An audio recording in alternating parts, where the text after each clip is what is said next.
कुटीर उद्योगों में दूसरी बड़ी सुविधा यह है कि उनमें बहुत अधिक मजदूरों की आवश्यकता नहीं होती। एक परिवार के सदस्य ही उस उद्योग को चलाने के लिए पर्याप्त होते हैं। घर के सब सदस्य उस काम में हिस्सा बटा सकते हैं। बड़े उद्योगों में प्रत्येक मजदूर को कोई विशेष कार्य सीखना होता है और उस काम में कुशलता प्राप्त करने में उसे काफ़ी समय लग जाता है।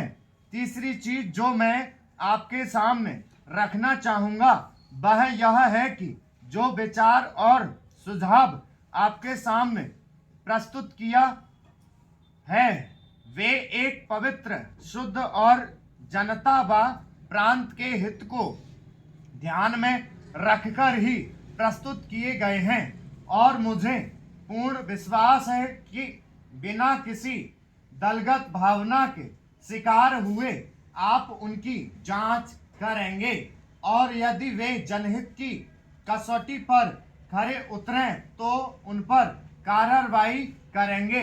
महोदय, इस संबंध में दिन प्रतिदिन बढ़ने वाले भ्रष्टाचार की समाप्ति के लिए और कर्मचारियों के रवैये के संबंध में माननीय सदस्यों ने विचार प्रकट किए। मैं समझता हूं कि इससे कोई समझदार व्यक्ति इनकार नहीं करेगा कि भ्रष्टाचार को प्रोत्साहन नहीं देना चाहिए।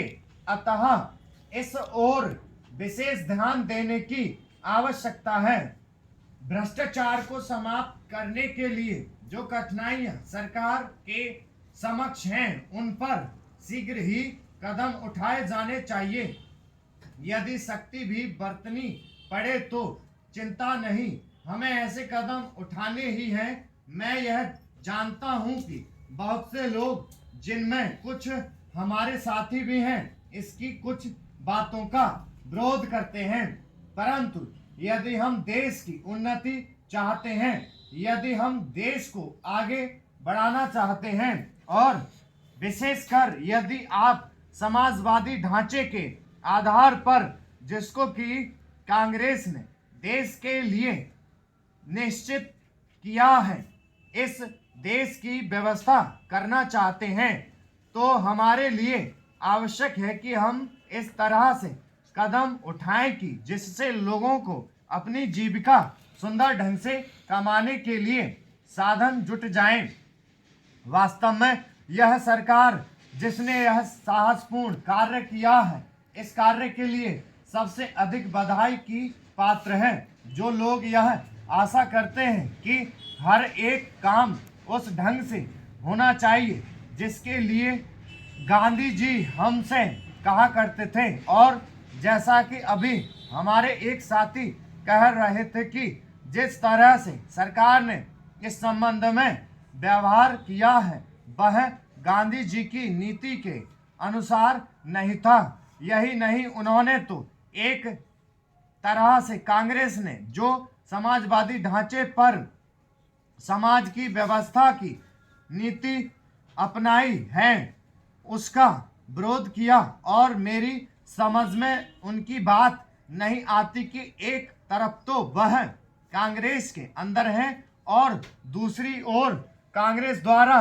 स्वीकार की हुई नीति का इस प्रकार से विरोध करते हैं। मैं समझता हूं कि वह इस बात को भी जानते होंगे कि कांग्रेस द्वारा इस नीति को स्वीकार कराने वालों में अधिकतर वे ही लोग हैं जो गांधी जी के अनुयायी हैं और उनके सिद्धांतों में विश्वास रखते हैं। ऐसी स्थिति में उनकी वह बात समझ में नहीं आती कि आज सरकार प्रजातंत्र और गांधी जी के बताए हुए नियमों के अनुसार आचरण क्यों नहीं कर रही है। यह बात बिल्कुल ठीक नहीं है।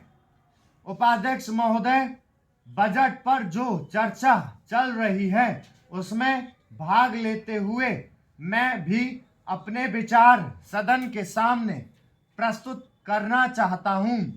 इस पर विचार करते समय दो स्थितियों को हमें दृष्टि में रखना होगा। एक दृष्टि यह है कि किस स्थिति से हमारा देश गुजर रहा है, उसमें हमें क्या करना है, और दूसरी दृष्टि यह है कि भविष्य में देश को किस दिशा में ले जाना चाहते हैं। जब तक इन दोनों दृष्टिकोणों को सामने रखते हुए इस बजट को नहीं जांचेंगे तब तक हम यह निर्णय नहीं कर पाएंगे कि यह जो बजट हमारे सामने रखा गया है वह देश की दृष्टि से उचित बजट है या नहीं।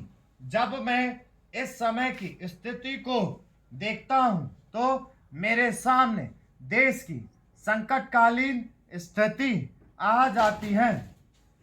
किस तरह से चीन और पाकिस्तान की तरफ से हमको खतरा है, किस तरह से वे देश पर हमला करना चाहते हैं और किस तरह से हमारी आपसी एकता को मिटाकर हमको लड़ाकर देश में देशद्रोह फैलाना चाहते हैं।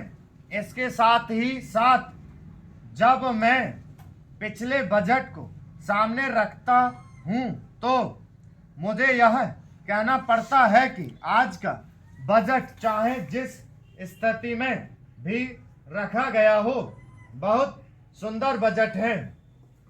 एक ईमानदार कोशिश हमारे वित्त मंत्री महोदय ने इस बजट को तैयार करते समय की है, लेकिन एक राजनीतिज्ञ की दृष्टि से जब मैं देश के भविष्य की ओर देखता हूं तो मुझे यह कहने में कोई संकोच नहीं होता है कि कोई विशेष समाधान इस बजट से नहीं निकलता।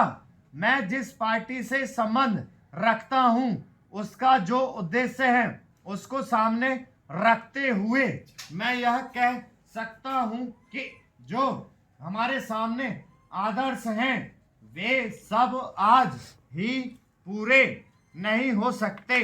हमारे वित्त मंत्री या हमारी सरकार आज ही सब कुछ नहीं कर सकती या स्वर्ग लाकर हमारे सामने खड़ा नहीं कर सकती, लेकिन फिर भी यह मैं अवश्य देखना चाहता हूं कि हमारा देश आगे बढ़ रहा है।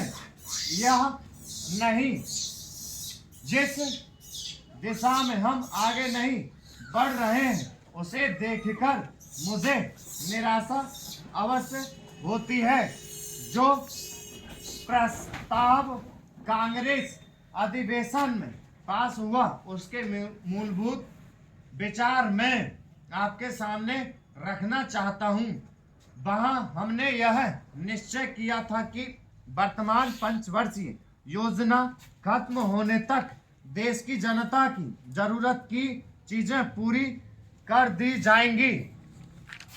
उपाध्यक्ष महोदय, उसमें हमने साफ साफ कहा था कि जो गरीब वर्ग है जिसकी गरीबी के बारे में सभी जानते हैं उसको देश की आमदनी का जो औसत है वह अवश्य ही मिल जाएगा और इस दिशा में हमारा प्रयत्न जारी रहे।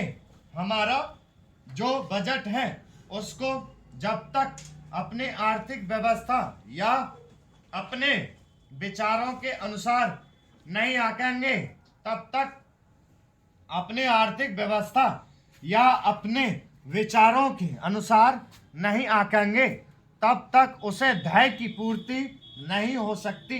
विचारों के अनुसार नहीं आंकेंगे। यदि इस दृष्टि से अपने बजट को देखते हैं तो हम इसे ना अधिक और ना कम नंबर दे सकते हैं। मेरी प्रार्थना यह है कि सरकारी या सरकार जिन संस्थाओं को सहयोग देती है उन्हें आदेश दिया जाए कि वे देश की उन्नति का विचार करें, परंतु खाने की पुष्टि देकर नहीं। यह कार्य शीघ्र से शीघ्र होना चाहिए। इसका कारण यह है कि उच्च श्रेणी आम जनता का आदर्श होती है और जो कुछ उच्च श्रेणी के लोग करते हैं उसकी नकल कनिष्ठ श्रेणी के लोग करते हैं। इसलिए यह काम पहले उच्च श्रेणी पर हो जाए तो आम जनता पर उसका प्रभाव अवश्य गहरा पड़ेगा। सप्ताह में 2 बार स्टॉप